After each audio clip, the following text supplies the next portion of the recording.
Êtes-vous fatigué de laisser la colère contrôler votre vie? Aspirez-vous à la paix et à la tranquillité? Le stoïcisme offre un chemin puissant pour surmonter la colère et trouver une sérénité durable. Dans cet essai, nous allons suivre le parcours d'Arthur, un homme consumé par son tempérament, alors qu'il découvre les enseignements transformateurs du stoïcisme. À travers l'histoire d'Arthur, vous apprendrez des stratégies pratiques pour vaincre la colère et faire l'expérience de la liberté, d'une véritable maîtrise émotionnelle. Rejoignez-nous dans ce voyage et découvrez les secrets d'une vie libérée de l'emprise de la colère. N'oubliez pas de vous abonner à la pensée stoïcienne pour plus de conseils sur la façon de vivre une vie épanouie. Arthur était un homme bon, travailleur et dévoué. Pourtant, il était prisonnier d'un tempérament fougueux qui entrait en éruption à la moindre provocation. Un embouteillage, une tasse de café renversée, une clé égarée, tout pouvait déclencher une explosion volcanique de frustration et de rage. Cette colère non seulement mettait à rude épreuve ses relations, mais le laissait également épuisé et vaincu. Arthur aspirait à se libérer de sa colère, mais cela semblait être un exploit impossible. Il se sentait piégé, contrôlé par une force invisible qui dictait ses réactions et lui volait sa joie. Vous reconnaissez-vous dans le combat d'Arthur? Avez-vous déjà eu l'impression que la colère vous tenait en son pouvoir? Partagez vos expériences dans les commentaires ci-dessous. Un jour, alors qu'il flânait dans une librairie, Arthur est tombé sur un livre intitulé « Le manuel du stoïcien ». Intrigué, il le prit, son regard attiré par le sous-titre « 366 méditations sur la sagesse, la persévérance et l'art de vivre ». En feuilletant les pages, il est tombé sur les mots d'Épictète, un philosophe stoïcien. Ce ne sont pas les choses elles-mêmes qui nous troublent, mais nos jugements sur ces choses. Cette déclaration simple mais profonde a fait écho en Arthur.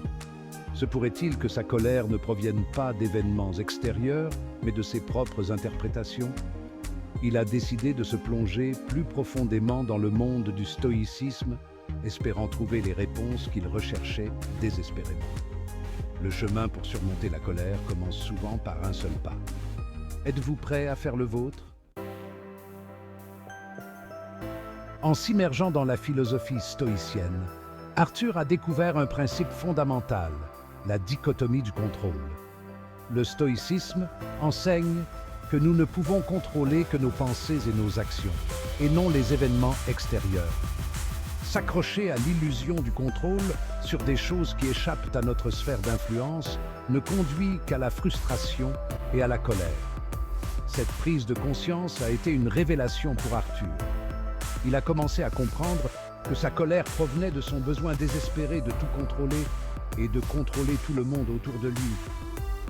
Il s'est rendu compte qu'en se concentrant sur ce qu'il pouvait contrôler, ses propres réactions, il pouvait se libérer des chaînes de la colère.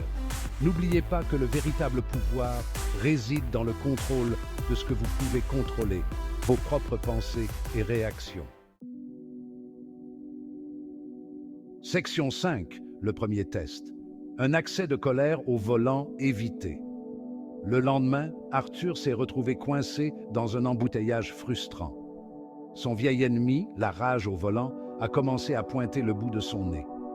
Mais cette fois, armé de sa nouvelle sagesse stoïcienne, Arthur a choisi une voie différente. Il a pris une grande inspiration, se rappelant qu'il ne pouvait pas contrôler la circulation, mais qu'il pouvait contrôler sa réaction. Au lieu de klaxonner et de fulminer, Arthur a allumé la radio et a écouté de la musique apaisante. Il a profité de ce temps pour pratiquer ses exercices stoïciens, se concentrant sur l'acceptation et le lâcher-prise de son besoin de contrôler la situation. À sa grande surprise, il a senti un sentiment de paix l'envahir, même au milieu du chaos de l'heure de pointe. La prochaine fois que vous serez confronté à une situation frustrante, souvenez-vous de l'exemple d'Arthur. Choisissez de vous concentrer sur ce que vous pouvez contrôler et vous trouverez la paix même au milieu du chaos. Section 6. Plus profondément dans le stoïcisme, le pouvoir de la perception.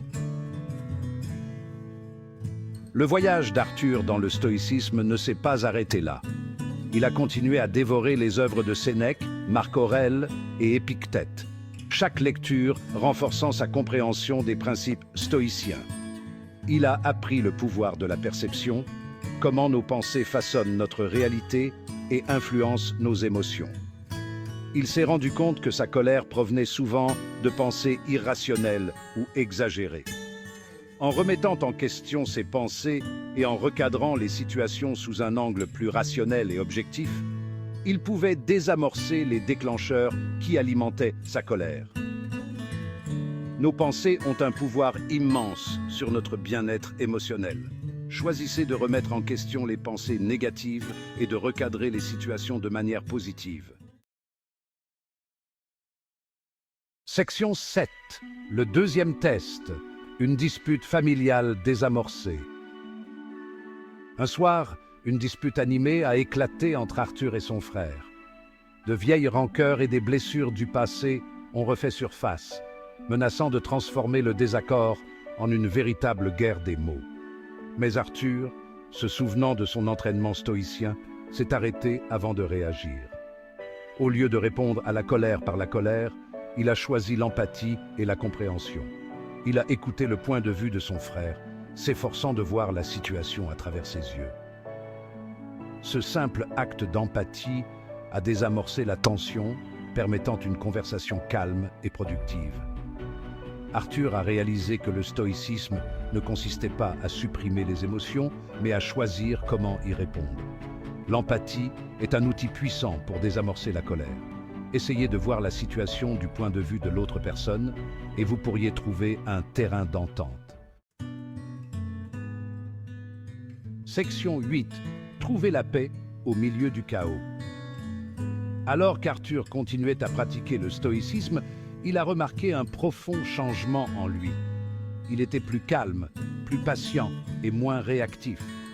Il était toujours confronté à des défis et à des frustrations, mais il était désormais doté des outils nécessaires pour les surmonter avec grâce et résilience. Il s'est rendu compte que la véritable paix ne vient pas du fait d'éviter les tempêtes de la vie, mais d'apprendre à danser sous la pluie.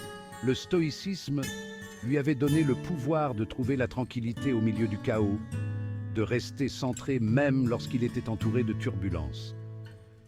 Le stoïcisme ne promet pas une vie sans défis, mais il vous donne les moyens d'y faire face avec courage et de trouver la paix intérieure. Section 9. Le défi final.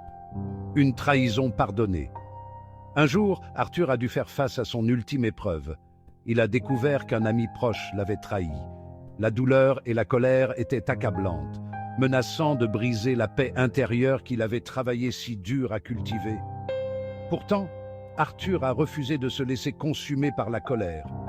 Il s'est appuyé sur ses principes stoïciens, se rappelant que s'accrocher au ressentiment ne ferait qu'empoisonner son propre cœur.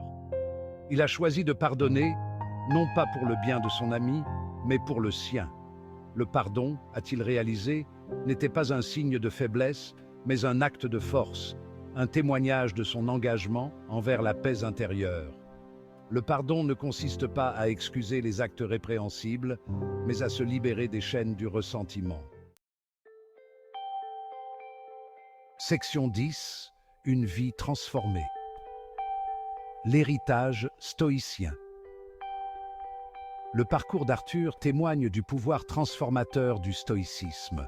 En adoptant ses enseignements, il s'est libéré des chaînes de la colère et a découvert une vie remplie de paix, de sens et de résilience. Son histoire nous rappelle que nous avons tous le pouvoir de choisir nos réactions, de cultiver la paix intérieure, même face à l'adversité. Le stoïcisme offre un chemin vers la maîtrise émotionnelle, une façon de vivre avec plus d'intention, de sagesse et de joie. C'est un voyage de découverte de soi, de croissance et de libération. Êtes-vous prêt à entreprendre votre propre voyage stoïcien? Pour plus de conseils sur la façon de cultiver la paix intérieure et de vivre une vie épanouie, consultez notre essai complémentaire sur la méditation stoïcienne. Libérez votre esprit pour réussir. N'oubliez pas de vous abonner et de partager vos réflexions dans les commentaires ci-dessous.